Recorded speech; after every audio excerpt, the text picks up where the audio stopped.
నమస్తే. Welcome to my channel. So, నేను నా ఛానల్స్‌లో ఎన్నో వీడియోస్ నేను తీసాననమాట.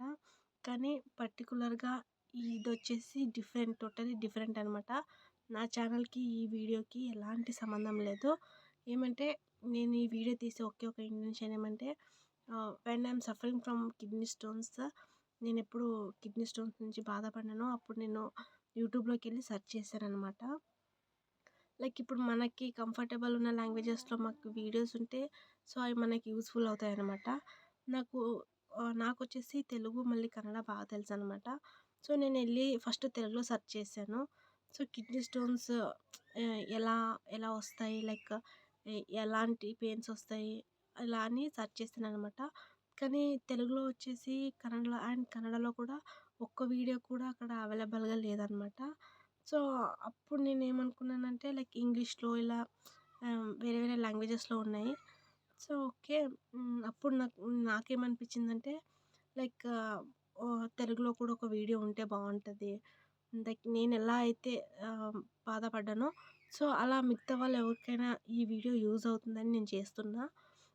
సో, నాకిప్పుడు కిడ్నీ స్టోన్స్ ఆపరేషన్ అయ్యి వచ్చేసి 25 డేస్ అవుతుందండి. 25 డేస్ అయిపోయింది నా ఆపరేషన్ అయ్యి. ఇప్పుడు నేను వీడియో తీస్తున్నాను. ఎందుకంటే ఎవరికైనా ఒక్కళ్ళకైనా యూజ్ అవుతది అనేసి తీస్తున్నా. 25 డేస్ అవుతుంది నాకు ఆపరేషన్ అయ్యేసి.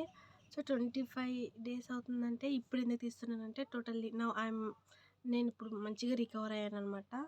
సో, అందుకనే తీస్తున్నా. అండ్ ఇంకోటొచ్చేసి నాకు ఎలా వచ్చినియి అనేదైతే ఇప్పటి వరకు నాకు కూడా తెలీదు. ఓకే. కొంతమందేమంటారు బికాస్ ఆఫ్ బోర్ వాటర్, కొంతమందేమంటారు ఈవెన్ నేను డాక్టర్‌ని కూడా అడిగాననమాట. అడిగితే ఆళ్ళేమన్నారు, "అలా ఏమి కాదమ్మా, బట్ స్టోన్స్ కిడ్నీ ఉన్నంత వరకు స్టోన్స్ ఒక్కొక్కళ్ళకి ఫార్మ్ అవుతాయి" అని అన్నారు. ఓకే. Leave it. ఫస్ట్ ఏమంటే నాకిప్పుడు 2 బేబీస్. సో, ఫస్ట్ బేబీకి నేను బాగా క్యారీ అయినప్పుడు నేను స్కానింగ్ తీపిచ్చాననమాట. స్కానింగ్ తీపిచ్చినప్పుడు నాకు తెలిసింది. నాకు అప్పుడు కిడ్నీ స్టోన్స్ ఉన్నాయని. కానీ నాకు అప్పుడు ఎలాంటి పెయిన్స్ కూడా లేవు. అండ్ ఇప్పుడు నా ఫస్ట్ బేబీ వచ్చేసి 6 ఇయర్స్ అండి. అప్పుడు ఇంకా ఇప్పటి వరకు నాకు లైక్ పెయిన్ అనేది ఏమీ లేదు. టోటల్‌గా లిటరల్లీ ఇప్పటి వరకు పెయిన్ అనేది తెలీదు. కానీ 6 మంత్స్ బిఫోర్ ఇంకా లైక్ నాకు లెఫ్ట్ సైడ్ అనమాట ఆపరేషన్ అయింది. సో, లెఫ్ట్ సైడ్ కాలు బాగా తీసేదనమాట. నైట్ పడుకున్నప్పుడు ఇదంతా కాలు ఇట్లా పీకేది. మంటగా అనిపిచ్చేది. సో, ఇలా స్టార్ట్ అయిందనమాట. లైక్ 6 మంత్స్ ఇంకా నాకు కంటిన్యూగా కానీ ఎలాంటి పెయిన్ స్టమక్‌లో కానీ, బ్యాక్ సైడ్ ఇలాంటి పెయిన్స్ లేవు. కానీ లెగ్ మాత్రం బాగా తీస్తుండేది. So, okay. నేను ఇంట్లో చెప్పేదాన్ననమాట. కానీ కిడ్నీ స్టోన్స్ అనేది ఇప్పటి వరకు నాకు ఐడియాకి లేదు. అండ్ మా ఆయనకి కూడా అంత ఎందుకంటే 6 ఇయర్స్ అయింది కదా! 6 ఇయర్స్ ఇంకా ఎలాంటి ప్రాబ్లమ్స్ లేనప్పుడు, ఇప్పుడు కాలు లాగుతుందంటే ఓకే. నేనిప్పుడు after my after my delivery నేనిప్పుడు కొంచెం ఫ్యాట్ అయ్యాననమాట. సో, వాయి వల్ల ఏమైనా లాగుతుందేమో అనేసి ఓకే. మేము డాక్టర్‌కి కూడా ఏమి రెఫర్ చేయలేదు. ఏం చేయలేదు. ఊరికనే ఉన్నామనమాట. So, okay. ఇలా రోజు గడిచిపోయినియండి. లైక్ నాకు ఆపరేషన్ అవుతుందన్న ఒక 3 డేస్ బిఫోర్ ఏమైందంటే సివియర్‌గా చాలా పెయిన్ అంటే చాలా పెయినొచ్చింది. చాలా అంటే ఎక్కడ అంటే లైక్ ఇప్పుడు నాకు లెఫ్ట్ సైడ్ ఉన్నది కదా! లెఫ్ట్ సైడ్ వచ్చేసి ఇక్కడ స్టమక్ దగ్గర అండ్ ఇక్కడ బ్యాక్ సైడ్ ఫుల్ పెయిన్స్ ఎలా అంటే లేబర్ పెయిన్స్ ఎలా ఉంటాయో సేమ్ యాజ్ ఇట్ ఈజ్ అట్లే ఉన్నాయి పెయిన్స్. సో, నాకు అప్పటికి అంత ఐడియా లేదనమాట. ఓహ్! ఇవి కిడ్నీ స్టోన్స్ వల్లనే పెయిన్ వస్తుందన్న ఐడియా అయితే నాకు లేదు. ఓకే. నేను నార్మల్‌గా పెయిన్ కిల్లర్ టాబ్లెట్స్ ఇట్లా మెడికల్‌లో తీసుకున్నాననమాట. తీసుకోగానే కొంచెం నార్మల్‌గా ఉన్నది. ఓకే. నా తర్వాత మళ్ళీ నెక్స్ట్ డే వచ్చేసి మళ్ళీ స్టార్ట్ అయిందనమాట. నా అప్పుడు నాకు కొంచెం డౌటొచ్చింది. ఓకే. ఇవేమైనా కిడ్నీ స్టోన్స్ వల్లనే ఇంత పెయిన్ వస్తుందేమో నాకనేసి డౌటొచ్చి ఓకే. నేను ఇక్కడ మా అన్నయ్య డాక్టర్ ఉన్నాడనమాట. RMP doctor. నేను తనకి ఇచ్చేసాననమాట. లైక్ సింప్టమ్స్ ఏముంటాయంటే కిడ్నీ స్టోన్స్ ఉన్న వాళ్ళకి స్టమక్ పెయిన్ బాగా వస్తుందనమాట. అండ్ నెక్స్ట్ వచ్చేసి స్వెల్లింగ్ బాగా అవుతుంది. స్వెల్లింగ్ విత్ వామిటింగ్ సింప్టమ్స్ అంటే వామిటింగ్స్ వచ్చేలా చాలా అవుతుంది. అండ్ స్వెల్లింగ్ అయితే బాగా వస్తది. ఇయి మెయిన్ సింప్టమ్స్ అండి. మెయిన్ సింప్టమ్స్ అంటే ఇయ్యే వామిటింగ్స్ వచ్చేలా అవుతుంది. అండ్ స్వెల్లింగ్ అవుతుందనమాట. సో, నాకు ఇది బాగా అయ్యేది. సెకండ్ డే రోజు కూడా అట్లే అయిపోయిందనమాట. ఇంకా ఓకే. ఇది కొంచెం ఎక్కువ అయ్యేటట్టుగా ఉందనేసి నెక్స్ట్ రోజు మేము హాస్పిటల్‌కెళ్ళాం. స్కానింగ్ తీపిద్దాం. స్కానింగ్ తీపిస్తే తెలిసిపోతుంది కదా అని. ఓకే. మేము స్కానింగ్‌కని ఎళ్ళామనమాట. స్కానింగ్‌కెళ్ళి ఓకే. స్కానింగ్ తీపిచ్చాము. స్కానింగ్ తీపిచ్చిన తర్వాత హ్మ్. తెలిసిపోయింది కిడ్నీ స్టోన్సే అనేసి. కానీ ఒక్క స్టోన్ మాత్రం నాకు చాలా పెద్దగా ఉండేసి అది లైక్ కిడ్నీకి ఇట్లా పైప్ ఉంటది కదండీ! ఆ పైప్‌లో వచ్చేసి స్టక్ అయిందనమాట. ఆహ్, నాదొచ్చేసి 17-18 ఉన్నదనమాట స్టోన్ సైజు. సో, అంత పెద్దదుంది కాబట్టి మేము ఆయుర్వేదిక్ షాప్‌లో కూడా అడిగామనమాట. ఆయుర్వేదిక్ తీసుకుంటే కూడా తగ్గుతదని చాలామంది చెప్తుంటారనమాట. సో, నేను అలా కూడా ఇప్పుడు డాక్టర్స్ ఆల్మోస్ట్ ఎళ్తే ఆపరేషనే అంటారు కదా!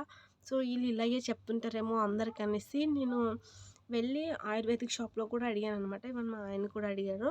అడిగితే ఆళ్ళు కూడా సేమ్ అన్నారు. ఏమన్నారనమాట, లేదండి కిడ్నీ స్టోన్ అయితే చాలా పెద్ద సైజులో ఉన్నది. దీన్ని మనం ఆయుర్వేదిక్ దీనివల్ల తగ్గించలేము. ఆపరేషన్‌కే వెళ్ళండి. మీకు అదే మంచిది అనేసి అన్నారనమాట. So, okay. ఇంకా డాక్టర్ కూడా అదే అన్నారనమాట. ఎక్కువ టైం తీసుకుంటే కిడ్నీ ఇన్ఫెక్షన్ అయ్యే ఛాన్సెస్ ఉంటది. కిడ్నీ ఫెయిల్ అయ్యే ఛాన్సెస్ కూడా ఉంటది. ఆల్మోస్ట్ ఇప్పుడు ఇది చాలా రోజులయింది మీకు. పెయిన్ మాత్రం ఇప్పుడు వచ్చిండొచ్చు. మీకు ఇంకా 3 డేస్ అంతే టైము. 3 డేస్ కన్నా ఎక్కువ మీరు టైం తీసుకున్నారంట. ఆల్మోస్ట్ మేము ఎళ్ళిన రోజే ఆపరేషన్‌కి వెళ్ళిపోం. ఆ రోజు ఈ రోజే చేస్తే మంచిగా అని చెప్పారనమాట. మేము సండే ఎళ్ళాం యాక్చువల్లీ. సండే ఎళ్తే ఆ రోజే చేస్తే మంచిగా అని చెప్పారనమాట. మేము లైక్ మెంటల్‌గా ప్రిపేర్‌గానే లేమనమాట. మేము నార్మల్‌గా ఎళ్తే ఓకే. ఏమో టాబ్లెట్స్ ఇస్తారు తగ్గుతారన్న ఇదిలో ఉన్నాము. సడెన్‌గా ఆపరేషన్ అనేప్పటికి చాలా భయమేసింది. అండ్ ఇంకోటి మా ఆయన మాల ఏసాడనమాట. అయ్యప్ప మాల. సో, మాలలో ఉన్నప్పుడు కష్టం కదా కొంచెము. అన్నీ చూసుకోవాలి. ప్లస్ ఆయనకి అక్కడ పూజలు, దీక్షలన్నీ ఉంటాయి. సో, ఇలా అనేసి మళ్ళీ మా ఇంట్లో వచ్చేసి మా ఆడపిల్లకి డెలివరీ అయిందనమాట. సో, మేము ఇవన్నీ థింక్ చేసి ఓకే. డాక్టర్‌ని 3 డేస్ టైం అడిగామనమాట. 3 డేస్ టైం అడిగితే ఆయన 3 డేస్ టైం ఇవ్వలేదనమాట. చాలా లేదు మీరు ఈరోజే అడ్మిట్ అవ్వాలి. ఇట్స్ వెరీ సీరియస్ అట్లా ఇట్లా అని అన్నారనమాట. ఇక మేము ఓకే. ఎంత సీరియస్ ఉన్నా కూడా పర్లేదు. మాకు 3 డేస్ టైం కావాలనేసి 3 డేస్‌కి టాబ్లెట్స్ తీసుకొని ఇంకా వెళ్ళామనమాట. వెళ్తే ఫస్ట్ రోజు ఓకే. సండే అంతా నార్మల్‌గానే ఉన్నాను. ఈవెన్ మండే కూడా I was normally okay. But you know when Tuesday day అంతా కూడా పర్లేదు. నాకు ఎలాంటి జ్వరం కానీ, ఎలాంటి స్టమక్ పెయిన్ కానీ ఇవన్నీ ఏమీ లేవు. నార్మల్‌గానే ఉన్నాను. బట్ వెన్ ట్యూస్‌డే నైట్ వచ్చేసి నేను ఆ పాల్ పాలన్నం తిన్నాననమాట. ఇంకా పాలన్నం తిన్న తర్వాత ఫుల్ స్టమక్ పెయిన్ స్టార్ట్ అయిందనమాట. Same as it is. ఇక్కడ ముందర మళ్ళీ ఎనకాల ఫుల్ పెయిన్ అంటే అబ్బా! ఎంత పెయిన్ లిటరల్లీ అలాంటి పెయిన్ ఇవాళ నేను లేబర్ టైమ్‌లో కూడా నేను ఆ పెయిన్స్ చూడలేదు. అంత పెయిన్ ఉన్నదనమాట. అండ్ వామిటింగ్ స్టార్ట్ అయినాయి. ఫీవర్, వామిటింగ్స్ సేమ్ డాక్టర్ నాకు చెప్పారనమాట. "నీకు 3 డేస్‌లో ఫీవర్, వామిటింగ్స్ గ్యారంటీగా అవుతాయి. ఇలా అయిందంటే నీ కిడ్నీ ఇన్ఫెక్షన్ అయ్యే ఛాన్సెస్ చాలా ఉంటదని" చెప్పారనమాట. Same as it is doctor ఎలా అయితే చెప్పాడో అదేలాగానే నాకు ట్యూస్‌డే నైట్ స్టార్ట్ అయిందనమాట. ఇంకా నైట్ మేము ఎట్లో వెళ్ళలేమనేసి సో, ఇదనమాట. ఆహ్, ఓకే. నైటంతా ఎలా టాబ్లెట్స్ ఏసుకున్నాను. పెయిన్ కిల్లర్ టాబ్లెట్స్ ఏసుకున్నాను. ఇంకా డాక్టర్ ఇచ్చిన టాబ్లెట్స్ వేసుకున్నాను. ఎన్ని టాబ్లెట్స్ ఏసుకున్నా నాకు పెయిన్స్ అనేది ఏమంటారు పెయిన్ అనేది అస్సలు తగ్గలేదు. వామిటింగ్స్ తగ్గలేదు. ఫీవర్ కూడా తగ్గలేదండి. ఇంకా అట్లే ఇంకా నైటంతా బేర్ చేశాను. నైటంతా బేర్ చేసిన తర్వాత మార్నింగే ఇంకా వెళ్ళిపోదాం హాస్పిటల్‌కి అని డిసైడ్ అయ్యాం. మా స్వామి కూడా చెప్పారనమాట. సరే ఓకే. ఇంకా వచ్చేయి ఆపరేషన్ చేసుకుందాం మంచిది కాదు అనేసి. So, okay. మేము వెడ్నెస్‌డే వెళ్ళామనమాట. వెడ్నెస్‌డే మార్నింగే ఇక్కడ మా ఊరు ఇంకా రాయచూరుకి వెళ్ళాలనమాట. అక్కడికి వెళ్ళాము. ఇంకా వెళ్ళగానే ఫుల్ పెయిన్ అండ్ షివరింగ్. చాలా చలిగా ఉన్నది. ఎంత చలి ఉన్నా కూడా ఏమంటారు స్వెట్టింగ్ అయితే అట్లే ఉన్నది. స్వెల్లింగ్ అలాగే ఉన్నది. అండ్ వామిటింగ్స్ కూడా. వామిటింగ్స్ వచ్చేలా అవుతాయి కానీ అవ్వలేదు మార్నింగ్ అయితే. కానీ నైట్ అంతా వామిటింగ్స్ ఉన్నాయి. మార్నింగ్ అయితే ఎలాంటి వామిటింగ్స్ కూడా నాకు లేవు. కానీ ఫీవర్ అయితే బాగున్నది. స్వెల్లింగ్ ఉన్నది. Plus pain. సో, హాస్పిటల్‌కెళ్ళగానే డాక్టర్ అయితే లేడు. కాల్ చేశారనమాట. కాల్ చేస్తే ఆయన 2:30కి వస్తానన్నారు. సో, 2:30కి వస్తే నేనెలా బేర్ చేయను ఇంత పెయిన్ అని భయపడ్డాను. కానీ నర్సులొచ్చేసి అడ్మిట్ అవ్వు అన్నారు. ఇంకా వెళ్ళి మేము అడ్మిట్ అయ్యామంట. బెడ్‌లో పడుకోగానే అలా ఒక ఇంజెక్షన్ ఇచ్చారు. సో, ఆ ఇంజెక్షన్ వల్ల ఓకే నార్మల్. పెయిన్ అయితే లేదు నాకు. ఇంకా యాంటీబయాటిక్స్ అయన్నీ ఇచ్చారనమాట. ఇస్తూ ఉన్నారు. ఓకే. డాక్టరొచ్చేసి లైక్ 3కి అట్లా వచ్చాడనమాట. ఓకే. నాకు అప్పటి వరకైతే పెయిన్ లేదు కాబట్టి ఓకే. డాక్టర్ ఎప్పుడొచ్చినా పర్లేదనుకున్నాను. 3కి వచ్చాడనమాట. ఇంకా 4 కల్లా నాకు ఆపరేషన్ అయింది. సో, ఆపరేషన్ ఎలా అయింది అన్నది నేను నెక్స్ట్ వీడియోలో చెప్తాను. ఓకే. నాకు అప్పటికైతే ఇంకా 4:30 కల్లా ఆపరేషన్ అయిపోయింది.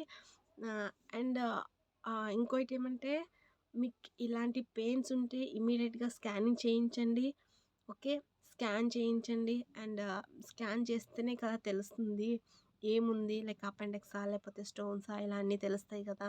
స్కాన్ చేయించినట్టుగా మనం ఇంట్లోనే ఉండేసి మెడికల్‌లో వెళ్ళి నార్మల్‌గా పెయిన్ కిల్లర్ టాబ్లెట్స్ ఇలాంటివి తీసుకుంటే లైక్ మనకే చాలా ఎఫెక్ట్స్ అవుతాయి. సో, ఇలా మనం ఆర్ఎంపీ డాక్టర్లు ఇచ్చిన ఈ టాబ్లెట్స్ కానీ లేకపోతే మెడికల్‌గా మనం వెళ్ళి నార్మల్‌గా పెయిన్ కిల్లర్ టాబ్లెట్స్ ఇలాంటివి అయితే అస్సలు తీసుకోకండి. డబ్బులు పోయినా కూడా పర్లేదు. మనం వెళ్ళి స్పెషలిస్ట్ దగ్గరైనా చూపించుకోవాలి. నేను ఆల్మోస్ట్‌గా లైక్ నాకు ఇదేమంటారు పళ్ళనొప్పి ఉన్నది. దానివల్ల పెయిన్ కిల్లర్స్ టాబ్లెట్స్ ఏం లేదన్నా నేను వీక్లీ 4 టైమ్స్ తీసుకునేదాన్ని.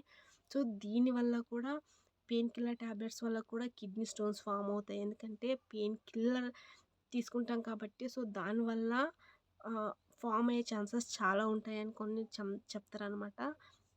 సో, అందుకని ఇలాంటివి తీసుకోవద్దండి. ఈ వీడియో మీకేమైనా ఇష్టమవుతే లైక్ ఆపరేషన్ ఎలా అయింది? అండ్ నెక్స్ట్ ఎలాంటి ప్రొసీజర్స్ ఉంటాయి? అయిన తర్వాత ఎలాంటి ప్రికాషన్స్ మనం తీసుకోవాలి? అనేది మీకేమైనా కావాలంటే నాకు కామెంట్ చేయండి. నేను నెక్స్ట్ వీడియో చేస్తాను. ఓకే. Thank you.